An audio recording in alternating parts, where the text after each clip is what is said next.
This is the plaintiff, Lisa Halstead. She says the defendant's vicious Rottweiler attacked her poor pooch Mocha and nearly killed her. Mocha's like her daughter. The defendant thinks the attack was a big joke or something. Well, she's here suing for the $10,000 she's owed.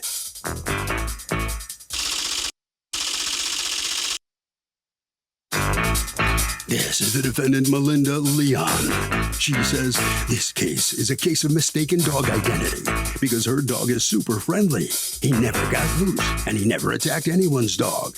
She feels badly for what happened to the plaintiff's dog, but she's simply not the responsible party. She's accused of having vicious propensities.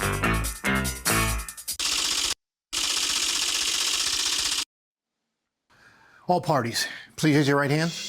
People's Court is now in session. The Honorable Judge Marilyn Leon is presiding. Litigants have been sworn, Your Honor. Thank you, Douglas. You're welcome. Okay, Ms. Halstead, you are suing Ms. Leon for $10,000, a statutory maximum in your state of New York, for damages to your dog, because according to you, her dog attacked your dog. Tell me what happened.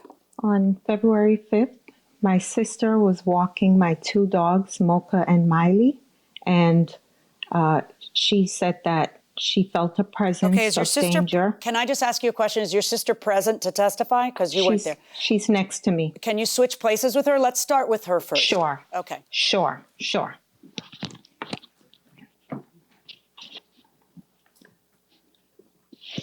Hi. Hello. Hi, Okay. Your Honor. So why don't you tell me what happened? On February 5th, 2021, it was about maybe between 4 and 4:45. I was walking westbound on 116th Avenue toward 227th Street. As I was walking with the family dogs, our two puppies, I felt a presence, some sort of danger, and my instinct told me to look behind. As I looked behind, I saw a black dog with silver spikes around his collar run from across the street as if to attack me. Okay. I froze. At that time, I still had my two dogs with me, and as I froze, one of the dogs jumped in front as if to protect me.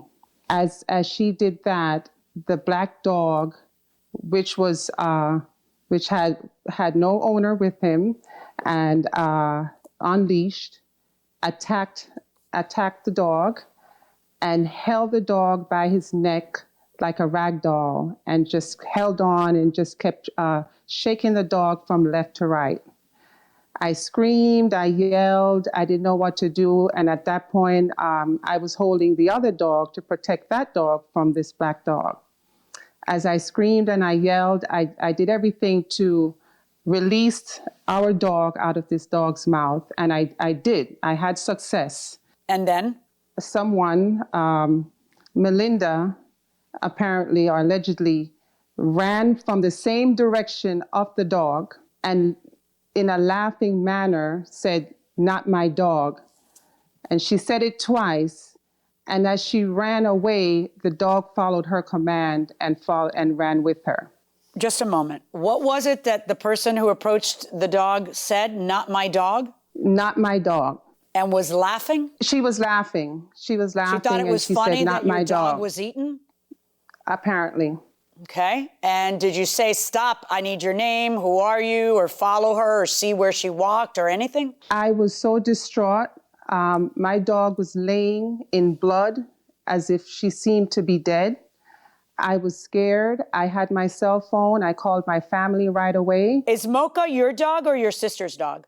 It's my sister's dog. Okay. Can I speak to your sister again now? Sure. Okay.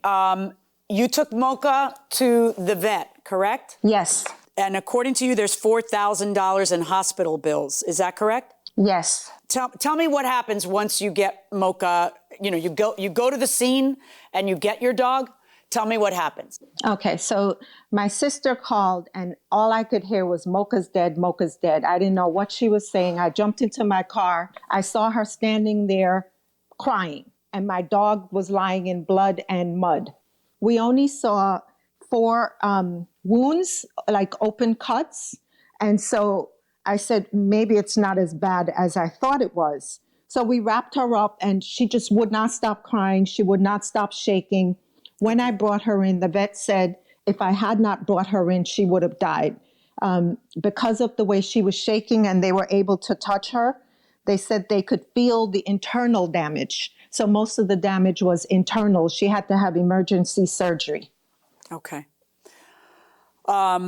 So from what I understand from your sister, she doesn't know who the person was who took the dog, other than that they were very sinister and laughed and said, not my dog, not my dog. And she doesn't know where they went because she was freaking out so much about what had just happened. So Yes. what do you do? Because at that point, you have no clue who it is either. And so what do?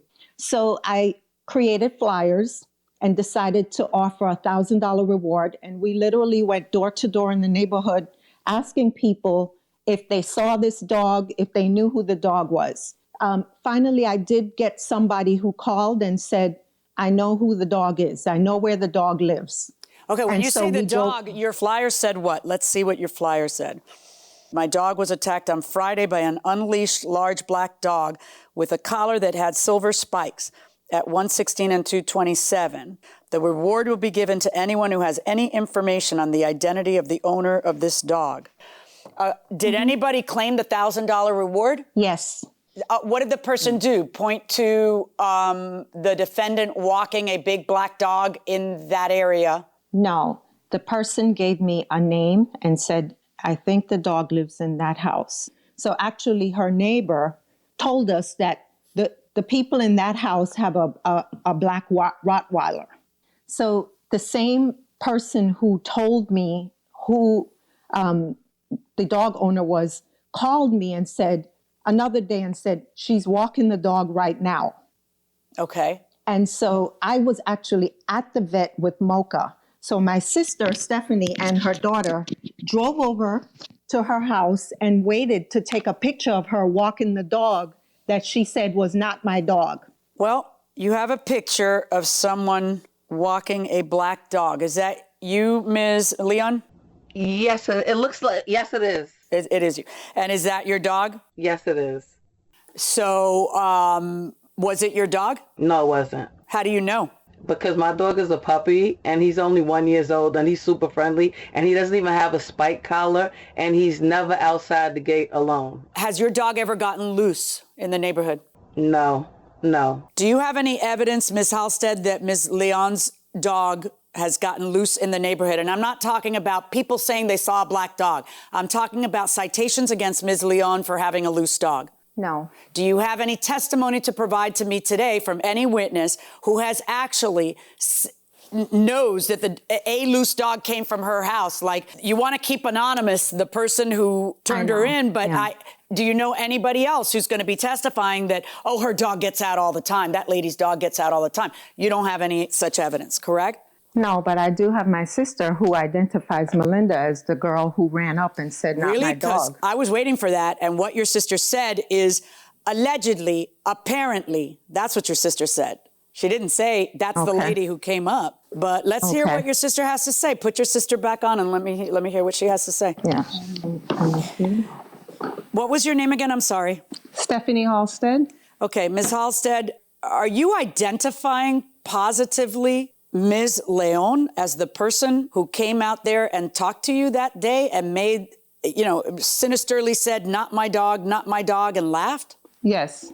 Welcome back to the People's Court. I'm Harvey Levin. The plaintiff says her pooch was nearly killed by the defendant's crazed Rottweiler, but the defendant, saying her dog is clean, didn't do the deed, and the defendant has proof. Let's go back into the courtroom. How can you be so sure when you were describing yourself as near hysterical, unable to follow her to see where she lived?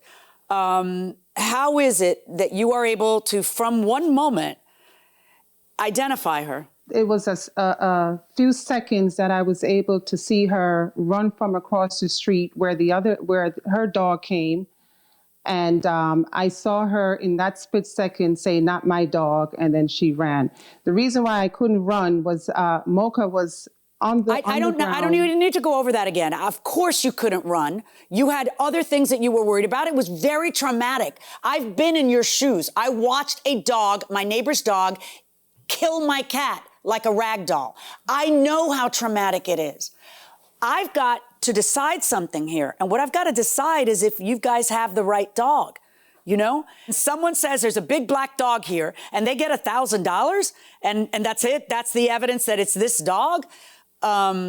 Ms. Leon, has your dog ever attacked another dog? Never.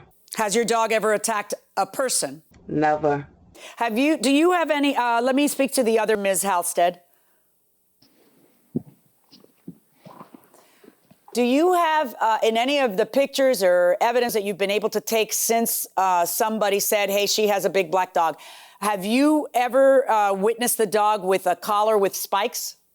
No. And the only way I got that information was from people who live around. I know, but you need to understand, Ms. House said, I am so sorry that this happened. It had to be incredibly traumatic, especially for your sister.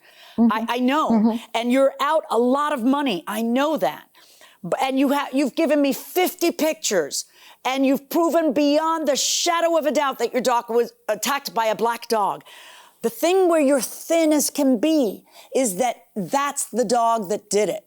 You offer somebody $1,000 for pointing out a black dog, and then you sue the person who owns the black dog. I mean, that's basically what I have, and it's just too thin. So I'm very sorry, but based on this evidence, I'm ruling in favor of the defendant. So, Ms. Halstead, I'm sorry, but your case fell short. The judge found against you. How do you feel right now? I'm not happy. How is the dog, by the way? The bottom line here. She's better than ever. She's okay. Well, that's good. Yeah. Glad to hear that. Sorry you lost the case, but I'm glad she's doing better. All righty. Ms. Leon, were you worried? I mean, did you think you had a chance of losing this case and being slapped with a $10,000 lawsuit? No way. I know it wasn't my dog. Do you have any idea? I have whose no dog it was? idea. Have you seen the dog in the neighborhood? No, but if I were in her shoes, when she pulled out her phone calling her house, she should have took a picture of the person and the dog at the same time. Yeah, no, but you're right. You're absolutely right. She should have done that. Although at that moment, that's not what she was thinking about doing. And I understand. Yeah. I think you do too. All right. Well, thank you very much. You're off the hook. So, Doug, I mean, look, in a situation like this, you need to prove the perp. In this case, you need proof that the black dog that ran away was the defendant's Rottweiler, and maybe it smells like that, but that's not enough. You need to prove it, and the plaintiff fell short. Who dresses John for the show when you two talk after the case? He's a sharp dresser. I'm guessing Judge Marilyn picks out those clothes. Well, I seldom pick out your clothes. You have become a very sharp dresser on your own. There's a running joke among my friends that you dress impeccably for court, and when you're dressed up, and then you do not dress impeccably. When you're in sport clothes, you have T-shirts with holes in them, and well, remember when we bands first from met? the '80s. And when we first met, I wasn't a great dresser. No, you were beautiful, and I was very excited, and I was telling my friends, oh, he's going to meet us here, blah, blah, blah. And then you walked out, and you were wearing a shirt and pants that had clearly been in your dryer for maybe a week. Right. Horribly wrinkled. And my girlfriends were needling me, and I said, I can work with that. Don't worry about that. But so this is our clothes. It's always our clothes. Right. But there is an expert who picks out our clothes so that we kind of, our wardrobe person. Yeah, it's funny though. Patty. The clothes that I wear are just clothes, mostly stuff that was in my closet before I started coming on the show, right? Right. And just, I found some shirts that fit, and I just buy from one particular company. But a lot of credit goes to you for making sure I don't walk out of the house in conflicting colors or something. And to Patty, our wardrobe person, who makes sure that, hey, you have stuff that kind of matches and, doesn't look ridiculous. Yeah.